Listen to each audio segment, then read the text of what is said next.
The most common reason that we see patients for PFO as being a problem is that they've had a stroke. But it's a very specific situation where the PFO becomes important. A neurologist has seen you and has done a series of investigations. And those investigations, although they've revealed that you've had a stroke, they have not demonstrated the cause of the stroke. Cryptogenic stroke is a stroke where, despite intensive investigation that has demonstrated that a patient has a stroke, we've been unable to identify the cause.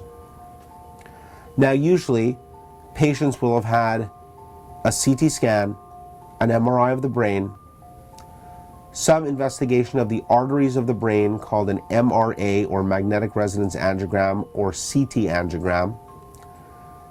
They would have had for sure at least 2 weeks of Holter monitoring or monitoring the electrical activity of the heart. And lastly, they'll have had a transesophageal echo.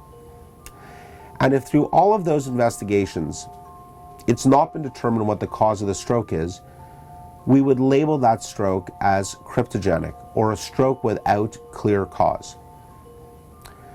There are a number of studies that have shown that in patients who have a PFO, and especially a large PFO, or a PFO in what's called an atrial septal aneurysm, that closing the PFO in the context of stroke reduces the risk of future events significantly.